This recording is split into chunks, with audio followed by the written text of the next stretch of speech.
हम लोग बनाएंगे आलू बीन्स की सब्जी। इस तरह से काट कर धो ली हूँ और यहाँ पे आलू बीन्स को फ्राई कर रख लीजिए।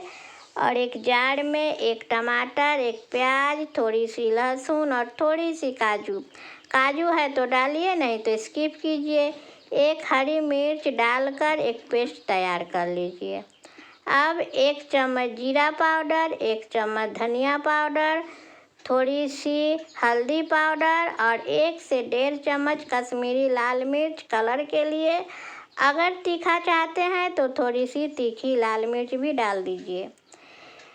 अब देखिए, इधर एक पैन में 2 चम्मच सरसों का तेल, 1 चम्मच जीरा, 1 सूखी लाल मिर्च डाल दी और जब जीरा चटकने लगे तब इसमें प्याज टमाटर का पेस्ट डाल दीजिए। फ्रेंड्स, एक चीज़ मैं इसमें ऐड करूँगी जिससे पूरी रेस्टोरेंट वाली स्वाद आ जाएगी, और वो चीज़ देखने के लिए मेरे साथ लास्ट तक आप लोग को बने रहना है। और हाँ फ्रेंड, वो चीज़ हर कोई के घर में हरदम अवेलेबल रहता है। तो देखिए, इसमें थोड़ी सी पानी डाल दी जार को धोकर। जब मसाला अच्छी तरह से तेल छोड़ने लगे तब इसमें फ्राई किया हुआ बीन्स को डाल दीजिए। और मेरी वीडियो अगर पसंद आए तो उसे लाइक कीजिए, शेयर कीजिए, कमेंट कीजिए और अपने अपने फ्रेंड के साथ इसे शेयर कीजिए ताकि उन लोग भी ये वीडियो देखें। और हमें आगे बढ़ने में आप लोग की सहयोग चाहिए। हमें सहयोग कीजिए, हमें भी अच्छा लगेगा। देखिए, बीन्स को इस तरह से फ्राई कीजिए, थोड़ी ढक कर 5 मिनट तक, ताकि हर एक बीन्स में मसाला समा जाए।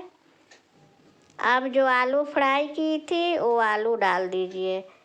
ये कच्चा आलू मैं फ्राई की थी, आप लोग चाहे तो उबाल भी सकते हैं। देखिए, अब इस तरह से इसे भी ढक कर 5 मिनट तक फ्राई कीजिए ताकि मसाला बहुत ही अच्छा से सब्जी के साथ घुल जाए।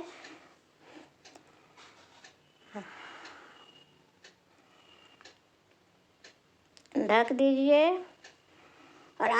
और देखिए, मैं स्पेशल चीज़ को डाल रही हूँ। छोटा कप से 1 कप मिल्क डालिए, बस इसमें रेस्टोरेंट वाली स्वाद आ जाएगी। और थोड़ी सी पानी डालिए, पानी इतना ही डालना है जिससे सब्जी पक सके। थोड़ी सी मिल्क डाल देने के बाद आप जिसे भी ये सब्जी खिलाइएगा वो आपसे पूछेगा ये कौन सी रेस्टोरेंट से ले आए हैं। देखिए, अब इसे ढकना नहीं है, इसी तरह से पकने दीजिए। ज़्यादा ग्रेवी की भी ज़रूरत नहीं है इसमें। देखिए कितना सुंदर कलर लग रहा है। दूध और काजू के चलते सब्जी का रंग थोड़ी वाइट हो जाएगी। देखिए, 1 चम्मच चीनी डाल दीजिए। देखिए, वाइट हो जाएगी। फ्रेंड, कलर पर मत जाइए, स्वाद पर जाइए, बहुत ही अच्छा स्वाद आएगा।